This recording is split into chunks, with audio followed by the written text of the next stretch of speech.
స్వచ్ఛ భారత్ స్వచ్ఛ తెలంగాణ కార్యక్రమంలో భాగంగా పరిసరాలను పరిశుభ్రంగా ఉంచుకోవడంలో ప్రజల క్రియాశీలకంగా భాగస్వాములు కావాలని మంత్రి పొన్నం ప్రభాకర్ కోరారు. సిద్దిపేట జిల్లా హుస్నాబాద్ ఎల్లమ్మ చెరువు కట్ట వద్ద గణేష్ నిమజ్జన వ్యర్థాలను మున్సిపల్ అధికారులతో కలిసి తొలగించారు. గణేష్ నవరాత్రి ఉత్సవాలను రాష్ట్ర వ్యాప్తంగా భక్తి శ్రద్ధలతో జరుపుకున్నామని, ఆ ఉత్సవాల నిమజ్జనం చేయడంతోనే ముగియలేదన్నారు. గణేష్ విగ్రహాలను ఏ జలాశయాలు, చెరువులోని వ్యర్థాలను మనం అక్కడి నుంచి తొలగించినప్పుడే గణేష్ ఉత్సవాలు పరిపూర్ణమవుతాయన్నారు.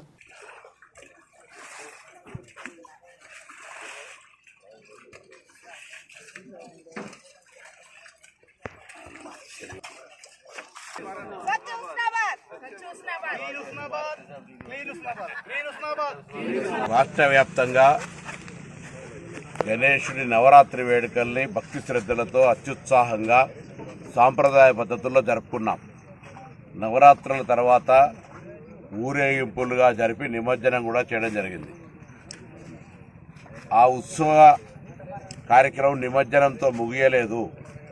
నిమజ్జనం తదుపరి కూడా వాటికి సంబంధించి మనం ఏ చెరువులనైతే, ఏ జలాశయంలో అయితే చూసినామో అక్కడి నుంచి ఆ వ్యర్థాలను తొలగించినప్పుడే మన యొక్క గణేష్ నవరాత్రి ఉత్సవాల పరిపూర్ణత వస్తుంది. కాబట్టి తెలంగాణ వ్యాప్తంగా కూడా దయచేసి గణేష్ మండప నిర్వాహకులు ఎవరెవరైతే గణేష్ మండపాల నిర్వహణలో క్రియాశీలకంగా భాగస్వాములైనరో వాళ్ళే ఈరోజు మీ ప్రాంతంలో స్వచ్ఛ భారత్లో భాగంగా, స్వచ్ఛ తెలంగాణలో భాగంగా మీ వాడ, మీ ఊరు బాగుండే విధంగా మీరే స్వయంగా పూనుకొని ఎక్కడైతే ఈ జలాశయాల లోపల గణేష్ నిమజ్జనాలు అయినాయో వాటి వ్యర్థాలను తొలగించే అంశం కావచ్చు, లేదా మీ ప్రాంతాల్లో, మీ చుట్టుపక్కల పరిసరాల్లో ఈ సీజనల్ వ్యాధులు రాకుండా ఉండే విధంగా అవసరమైనటువంటి పరిశుభ్రమైన కార్యక్రమాలు శుభ్రంగా ఉంచుకోవడానికి సామాజికంగా గాంధీజీ ఇచ్చినటువంటి సూత్రానికి అనుగుణంగా మన పరిసరాలు మనమే పరిశుభ్రంగా ఉంచుకుందామనే విధంగా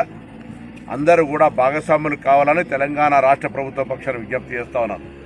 హుస్నాబాద్కు సంబంధించిన మున్సిపల్ పాలకవర్గం ఇందులో క్రియాశీలకంగా వ్యవహారం చేస్తూ ఉన్నారు.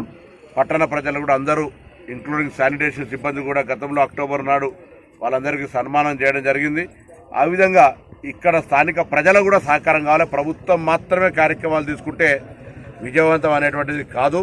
కాబట్టి ప్రజల భాగస్వామ్యాన్ని మేము మరొక్కసారి స్వచ్ఛ ప్రాంతం, మీ యొక్క ప్రాంతం స్వచ్ఛతగా పరిశుభ్రంగా ఉండడానికి మీరే క్రియాశీలకంగా పూనుకోమని అందరూ కూడా హృదయపూర్వకంగా విజ్ఞప్తి చేస్తాం.